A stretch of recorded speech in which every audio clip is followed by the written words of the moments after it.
Hello everybody and welcome to Pixel Stabbers. My name is David and we got Jeremy here too, and we're talking about a pen. Is that right, Jeremy? Yeah, a Sony pen. Do you have one? I don't have a Sony pen because That's why we're talking about it. I want a Sony pen. Oh wait, what? You know what else you don't have? What else don't I have? You don't have a Sony drone. Sonys don't make drone. What are you talking about? Dude, you basically let people know they make already. Like, I don't see the word Sony. I don't see the word Sony on that drone. Well, I see a Sony camera. Just in case you don't know that CES is actually happening right now virtually. CES 2021. Yep. And basically what Sony did in CES is they announced they're going for drone market. They have the new project coming out. What's it called? AirPeak project, I think. The Sony AirPeak. So this is Sony's first drone in the industry, right? Mm-hmm.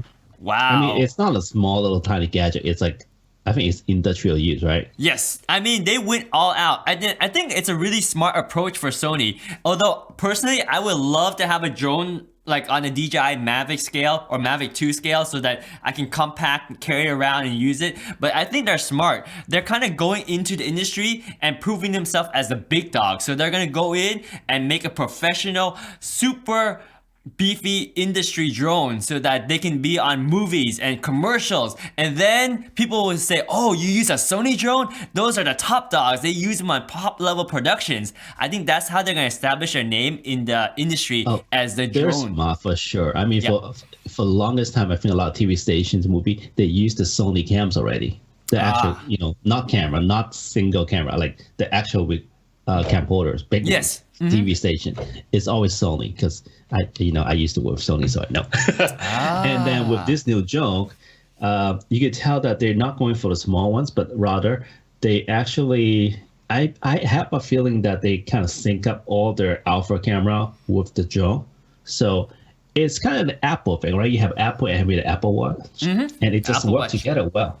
Exactly. Right. That's the kind of whole thing. And then this is just me thinking, okay? Because if you check out our Pixel Style blog, we have an article talking about how DJI is being blacklisted in US. We'll put that link down below too. Yeah. So it could be a fact that they realized, because DJI has been taking over the drone market for the longest time. I think still currently at least over 70% of the drone is sold by DJI. If you didn't tell me that, I thought it would be 100% because I don't even think of any other manufacturer. Only 70%. But then the fact is that US banning DJI, then Sony might see that this is an opportunity. Yeah, but Sony probably didn't. I mean, I can see your point, but I'm not sure how the timeline plays out because that ban was more recent and Sony's probably been in this niche researching this for years before. So it just kind of happened to coincide. They have a lot of project researching continuously, but they just see the right time and they bring it up. This could be the right timing. Yeah, I see. It makes a lot of sense. And I like the fact that, yes, it's probably going to be integrated for Sony camera. Maybe you can use other cameras, but the fact that it's a Sony drone with a Sony camera will make it indefinitely integrated. Like, for example, with my Apple Watch, like you said, with the Apple Watch, the Apple ecosystem, you have better integration when you can control both the drone and the camera, right? So imagine now you have a link up cable, you can control all the settings and be able to just understand the camera, understand the gimbal, and connect everything together. It makes it a very rounded package. Plus, now you design this drone specifically for all your cameras. So if it's a Sony camera, it's gonna work well with the Sony drone. And you should be able to tell like, A7C, A7S3, A7R4, which Sony cameras will work for it. So I think it's good that they lock it down. At least initially, my thought is they kind of lock it down to Sony cameras, but it's better control that way because you have better quality that way. But unfortunately, they only announced they will have this by, I think, spring of 2021. Announcing, don't even know when. But they also don't leak out any kind of specs.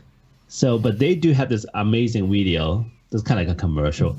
How about we just kind of go through the video, see if there's any interesting thing we can find. Yeah, let's take a look at some of the shots here. So this is the one they shot in January 2021. This is an aerial shot. I wonder where this is. I have no idea. So this is them unpacking the drone, right? That's a huge box. That is very big. Like this is like DJI Inspire 2 size, right? Or the FreeFly, big commercial drone. Actually, no. If you think about DJI, if you think about the small ones, is the small. Mavic. But then if you go for the DJI Inspire series, they're huge. They're like big. Yeah, the Inspire. The Inspire is the commercial size. Yeah.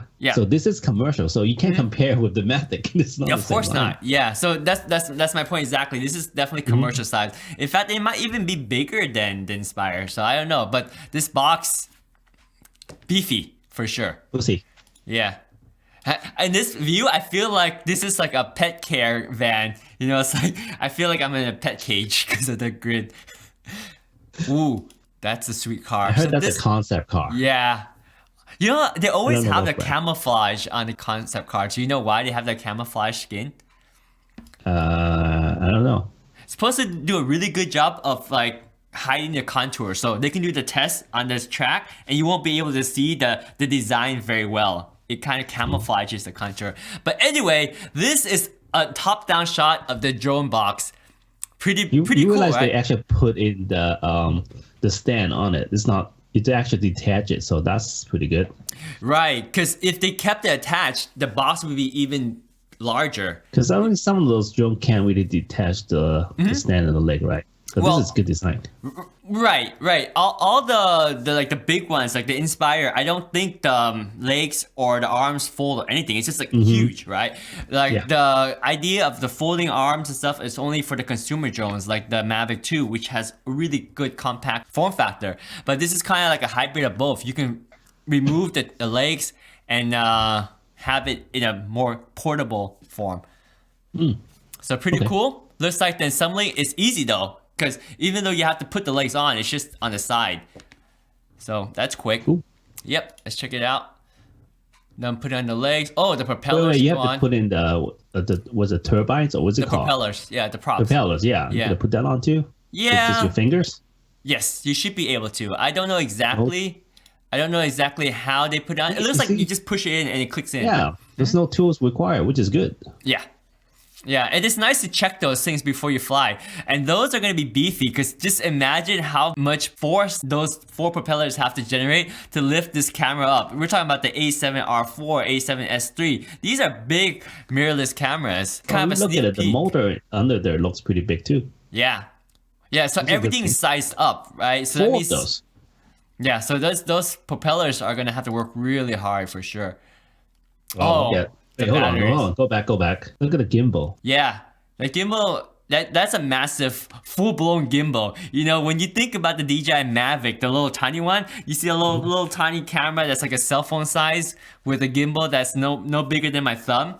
That gimbal, that's a full DJI Ronin S size gimbal, man. So let me ask one question since you're the video kind of guy. Yeah. If you're using those small little tiny Mavic to take a, even 4K video compared to using like maybe a Sony A7S2 to do 4K, does the quality really have that many differences? Oh yeah. It's the same principle as if you were using your cell phone to film 4K and you're using a full frame sensor camera to film 4K, right? Even though it's still 4K, but the resolution that you capture in the 4K is better. The graininess is better, the clarity from the lens is better, and it's a bigger sensor, so more light comes in. So everything is better. So even let's though it's suppose 4K, if you're it's not the using same. this to film like, I don't know, the next movie, Adventure 5 or whatnot, Right. If you're using a Maverick to do and try to play that onto the big screen, Right. compared to using a actual full frame camera or even bigger to do that, so the quality can really easily tell, right? Can the Maverick stuff actually can play on like a theater size screen? You can get away with it, especially with clever kind of post work. It looks really good still, and that's how people are able to do it. But for example, it's just like shooting crop sensor versus full frame versus medium format, right? And then how do people justify to using something like this compared to a little Maverick?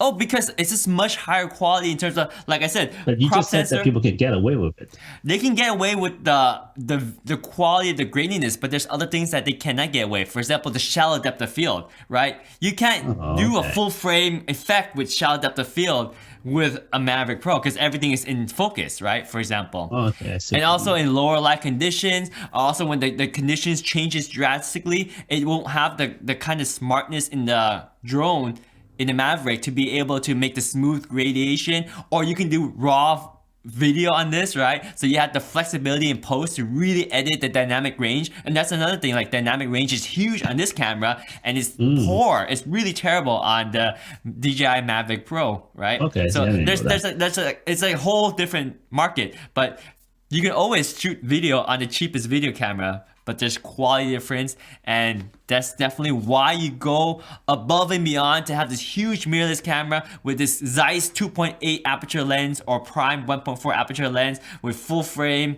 and huge. Especially this camera is good for industrial use and for commercials, not for personal use. So when you have huge project, you just want the best quality there is. Yeah, definitely. And just think about like the quality of the lens, the ND filter that you can attach to it. And with the new A7S III, you can do 4K 120 or 240 frames per second at 1080p, right? So you have super high quality image and you have fast frame rate, so you can capture slow motion as buttery smooth.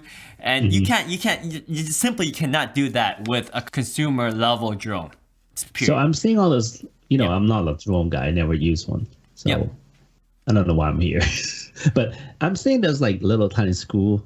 Is it the other screw or just lenses all over the body? All over the body. These little things? Yeah. These are actually lenses. Good observation. So you have two here, you have one here, one here, one here, one here, and you probably have some on the other side too. You can see over here. So it looks like you have two on each side, and these are optical sensors. So they can detect obstacles and avoid. And especially when you're flying a drone like this, you want to avoid things. Even though you can pilot, you can see what's ahead of you, right? But you can't see what's on the side of you. And you want the drone to be smart enough to stop when it runs into a building or gets close to a building. Right? That's called obstacle avoidance. And I'll be honest, I'll admit, I crashed my DJI Mavic Pro too, and I felt really bad when I did it. But that's a newbie mistake because the old one that I had didn't have the sensor, and I actually have to visually look at it and fly it. Not only know the direction, but be careful of my surrounding. Whereas this, if you have all the obstacle sensor, you can kind of almost idiot-proof fly it because it's supposed to be smart enough that it will stop before it hits something. Obviously, you can still damage it if you fly really fast. Expensive equipment on this thing, you better not crash. Yeah. Plus, it's heavy, dude. Do you know what kind of damage you can do if this drops on a person? You can kill somebody. Yeah. It's pretty dangerous. Safety first. Like Peter Parker says, right? With great ability comes great responsibility. You're a cool Spider-Man like this. All right, I give you that. He works everywhere, right? But this is a great gadget, carrying an amazing expensive camera and big and heavy. So definitely you want these optical sensors to provide you avoidance and work really well. Right. Yeah. Moving on. Yep, moving on. The battery. Ooh. Those are huge. Those are big batteries. Yeah, they're huge. And you see the moment he puts the battery in, these things lights up to tell you the battery life on those things. And I bet you, and there's no confirmed spec yet, but I heard from rumors that there's two batteries. So the design for that is probably to be hot swappable, meaning that even though one battery is off, you can take that out and swap in the battery without turning off the drone. That way all your settings is online, everything is functional, you just switched out the battery. So you might be doing a shoot, you might be flying, you land, you just swap out one battery, you fly again. And having two batteries is great too, because when you're flying with an expensive camera on an expensive drone, the chances of one battery dying, it's not very likely, but you never know. So this provides redundancy just in case that one battery just dies. You have a backup. So safety first again. Yeah, safety first because it's such a big drone with a big payload and it's expensive. So it's good to have that for sure. So two batteries, and the batteries are freaking the bulk of the payload right there. Oh, did you see that? What? That. That's another lens. Yes, but unlike these are sensors, right? This is actually a camera lens. So why would you need another camera lens when you already have a lens on your camera? Oh, I heard about this. Yeah. So for big drone like this, it's like a two-person operation, right? It is. One flies the drone, one controller camera because it's kind of hectic if you control both. Yeah. So that is probably for the pilot to look at where they're going. Yes, this is a point of view camera. Nice. Yeah, so they have, just imagine, this point of view camera is probably already better quality than the Maverick camera. So imagine, can they actually fly without a camera in the gimbal, just using that to record stuff? Probably can, right? Probably could, but at that point, you might be just flying your Maverick. That's true. Although this one is probably better question. than the Maverick lens, but that's not the point of this conversation. You know what? No one says the spec, but what's your guess on how much a drone like this would cost? Just throw a random guess out there. Well, the Inspire is around like 5,600 to 8,000 ish. So I suspect it's around that range too for this one. Yeah, I would say Sony probably want to undercut the market a little bit, so I would say $4,500. We'll see. We'll see when it comes out. See if you're right. Yeah, the price is right, or I can go $1, and then if you go over, I win. No, okay, we'll just stick with whoever gets it closest. We're not playing that game. No.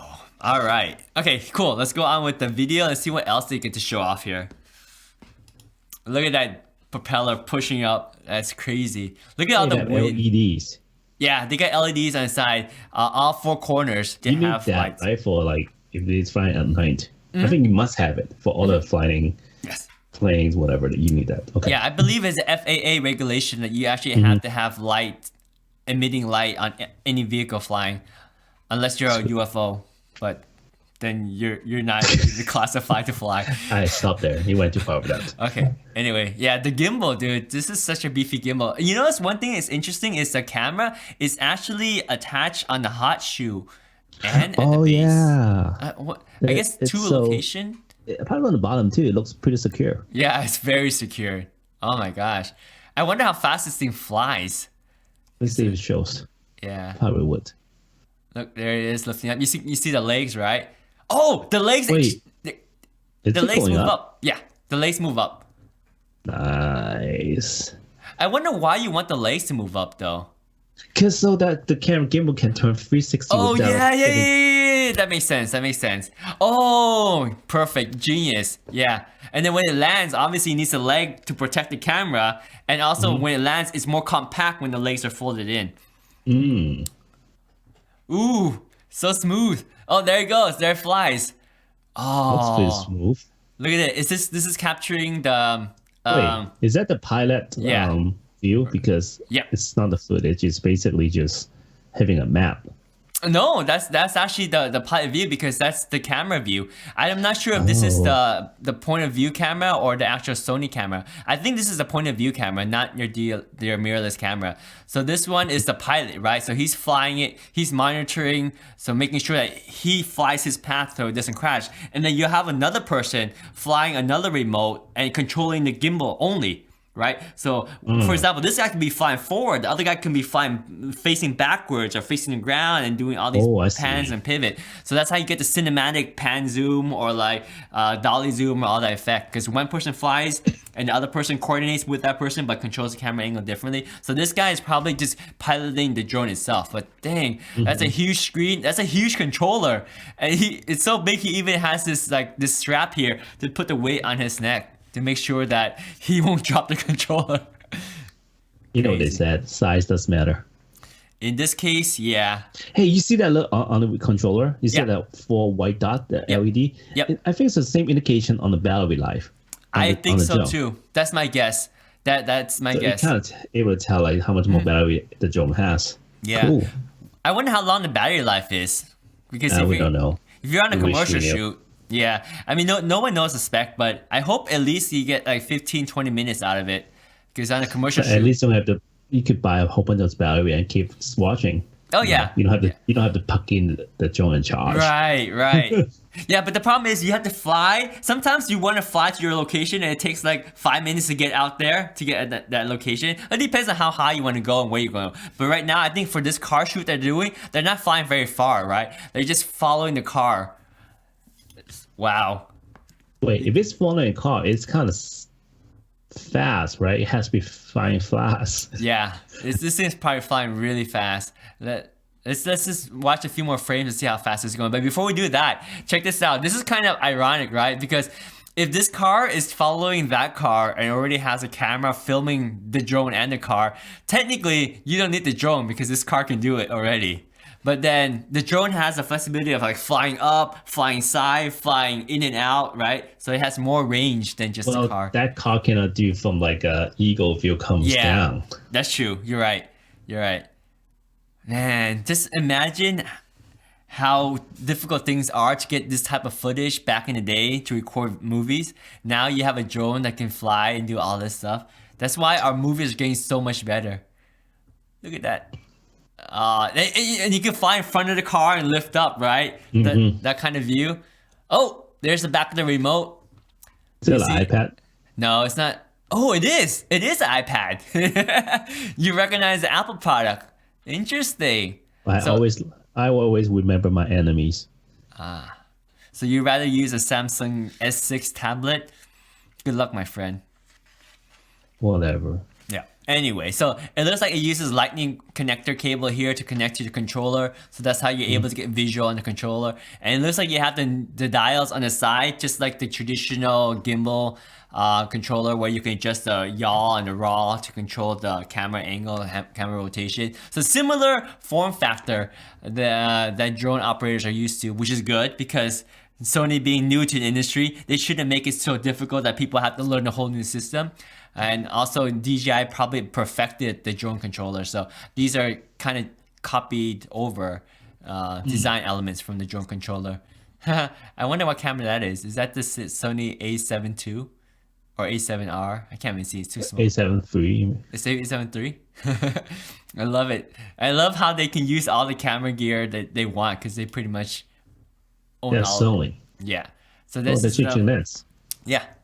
Oh, you see there the mount on the hot shoes? Yeah. And also on the bottom, so it's actually quite it's secure. mounted in both locations. Wow. Yeah, very secure. It makes sense. You know why? Because when you're flying that fast, and I think we were looking at like 50 miles per hour because I saw the car like blazing by, so that's fast. Plus, you have a heavy payload. What? For this size, I was kind of curious now. I know it will work with Sony camera for sure. Yes. But do you think Sony will allow this drone to work with other brands of cameras? I think so. I mean, there's nothing that can prevent them to unless there's in that cable it says you must connect to a Sony camera. I think it's their advantage to allow other cameras to work with it, but they might not have the same functionality. For example, if you connect to a Sony camera, you can adjust the aperture, you can adjust the shutter, you can adjust the ISO, the white balance, the shooting. You can basically access the entire menu while you're in the air, while you're on the fly. Get it? Adjust on the fly. Whatever, it's not funny. Oh man. Okay. Anyway, yeah. So you would have the ability to probably adjust all the camera setting on the fly if it's a Sony camera. If it's a Canon or other manufacturer, it should be able to still mount to it. It's just that whatever setting you dialed in, you have to dial in on the ground, and that's a huge difference because once you fly up there, the white balance is very different. The exposure is very different, and you definitely want to be able to adjust accordingly when you are ready to do your shoot. So it makes sense. Plus, Sony's cameras are, to be honest, at this time right now, as a diehard Canon shooter, I will give it up to Sony as being the king of mirrorless cameras for video right now. The A7S III is by far the best camera you can do if you're into video right now. I mean, the 1D X Mark III and the Canon R5 are close, but the Canon R5 is plagued with overheating issues, and the 1D X Mark III is not even mirrorless, and it's big and bulky. So the A7S III is probably the best, the absolutely best camera you can use right now for recording video in the... Well, you could put a CV1 on there. It's probably too light to balance it. The ZV-1 actually might be a little bit too light to balance, so you have to put some weight on it. Yeah, but you definitely don't want to fly this big of a drone to just use a ZV-1 sensor to capture. Seeing that said, I wonder how hard is it to balance the gimbal?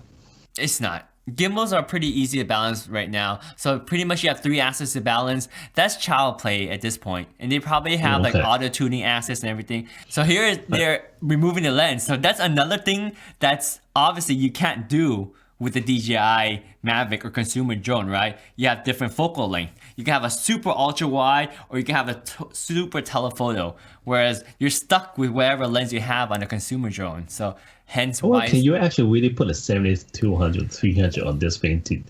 You're probably not going to be balanced. It probably would be difficult to balance. If at all balanceable, if it's balanceable, you probably will be limited because at that point, you're probably stressing the motor's capacity to counterweight it. So you're probably going to be restricted to flying at a certain speed or against a certain amount of wind. But I can say you probably safer off assuming 70 to 200 is not compatible with the drone like this. You can probably go with a prime that has like a 200 millimeter prime that might be able to capture that. Just imagine how sick of a shot you can do with like a 200 millimeter f1.8 lens, capturing super compressed image with a shallow depth of field, doing 240 frames per second, cinematic slow motion on a drone, getting these weird crazy angles. That's like the next level of cinematography, man. Oh yeah, it's crazy. So there they are, switching up the lens. Pop on the lens, switch out the battery. You're off to go. You fly. Like this is. That looks pretty fast, right? Yeah, that's pretty fast. And I also want to see like all this team monitoring it, right? They're looking at the video here. I'm not sure if they're looking at like a recorded sessions or what. This is a computer. It's hard to tell. Yeah, it's hard to tell. But let's play this at full speed. Zoom. That's so fast. Zoom. Look at that. Oh, is it chasing the car? I think it's chasing the car, right? So if the car could be go like 40 to 60 miles, so that thing's normally how fast drone flies anyway. Drones can fly pretty fast. There's actually competitive racing drones out there that that's right. That goes like really, really, really fast. But then now we're talking about the drone that can have a camera. But at the same time, you're talking about a super expensive one with huge batteries, super strong propeller. So I wouldn't be surprised if it can hit 40, 50 miles per hour. Look, there he is. So he can connect it to a computer. And it looks like maybe this is how they offload the image or whatnot. We can't really tell what he's doing here. But yeah, it's still a relatively compact unit, despite how big it is. Right? It's a nice square, so it fits well. Oh, I feel like the arm was shorter compared to the Inspire by DJI. Look how short the arm is. Look at that. Are you talking about these forearms, or are you talking about the leg? The forearms. Yeah, the forearms is probably from the perspective. I might get confused because the center is so big, but you're right. I think it's smaller than the Inspire arms. And I like the sleek black versus the white one. Looks very military. Yeah, it is. But you know what? It's very Which is not good. It's not a good thing. Yeah, true. But here's a pop quiz for you, Jeremy. If you were to buy a drone and you had 3 choices because the DJI Mavic offers 3 choices, would you get white, black, or red, and why? Red. Why? So that I'm not hiding myself and I'm not supposed to. I'm not trying to pick a big people. And I just want everything bright. That's all. That's a really good, you got almost all the points that I wanted to get after. The one thing that I never liked about the Inspire is that it's white. And when you fly up, the sky is usually bright. So you can't freaking see your drone. That's why when I buy the drone, I always go for the black or the red. And black is a little bit more safer choice, but red will really stand out and help you see it. So I have no problem of this one being black. I think it's a great choice. Keep it simple, keep it classy, and easy to see when you're flying. Look at those angles, man. And remember, you're shooting shallow depth of field with a full frame sensor, potentially doing 240 frames per second. That's a cool shot. Yeah. Oh, look at that. So this is the view that they can see, right? They can see the aperture, the exposure compensation, the f-stop. They can see the ISO, everything on the camera. They can probably start recording, stop recording. Oh, that's another thing. If you get a camera that's not Sony, how are you gonna start and stop the recording? You probably just have to start it as you lift up, right? Because you won't have a remote to start and stop the recording. Here, the Sony camera is connected to the gimbal, which is connected to the remote control, so you can start and stop the recording. So, I mean, it's a perk to be in the ecosystem, right? Because you have full control. Look at that thing. Woo! Oh, that's fast. You see how you know it's flying fast when the camera is kind of swung back, right? Because the momentum. Yeah. And the propeller's angled up at an angle, so it's really powering through the air. Oh yeah. And this is tough conditions, right? Because it's cold. It means the battery's got to really be strong. And that's Sony's Sony AirPeak. Yeah, I think this is a fantastic drone, especially to get Sony into the market, because DJI honestly needs some competition. A competition always drives creativity and pushes companies to the limit, right? Because when you have competition, you always have to be more creative. You have to be more inspirational. You have to make your design even better because you have to outsmart your competition. DJI being at the top of the game, and I'm not saying they slacked off because they were very innovative. They kept coming out with better and better drones. But this will really waken up DJI to realize, hey, we have a potential of being dethroned if Sony makes it in the big market. I think I see it from a different angle. I mean, I hate to go politics, but this is more like pure politics. DJI is not a US-based company. It's rather it's China-based, and then I think US and China might not have some problems, so might not be a good thing. Even though, I mean, like I said, they got banned from US already, so who knows? Yeah. Sony is coming in there, hopefully being the replacement. Yeah, we will see. I mean, Sony is not a US-based company either. They're Japan, right? But the alliance. Yeah, they're alliance. Yeah, I think if anyone has competition to stand up against DJI, it has to be a big company like Sony, because I've seen other drone manufacturers come and go. It's just that they do. There's a few ones comes and goes. You can't compete. Like, you might have one or two products, but you need to constantly put out a lot of good drones for people to start to realize you, because you have to stand out, and the only way to stand out is to stay in. I think they did a good move here. They start with industrial commercial ones. So eventually they make something like the Maverick, which is smaller ones for personal use. Yeah. People will kind of line up saying, "Oh man, they make commercial ones. I mean, the small one has to be good." Yeah. If they do the other way around, they just make the small one and then they make a big one. People question, can they really handle it? Yep. Yeah. So in this way, they build their reputation as well. Yeah, reputation and also R&D, right? Because you always have to have the best of the best when you're doing commercial work. And to dumb down the technology is easy, but to rank up, then you have to do more R&D. So it's smart. They're smart. I think they did the right path. Although I wish they made a smaller one so I can fly my ZV-1 too, but that's a different story. Just wait for it. Yeah. Anyway, I think that's pretty good for this video.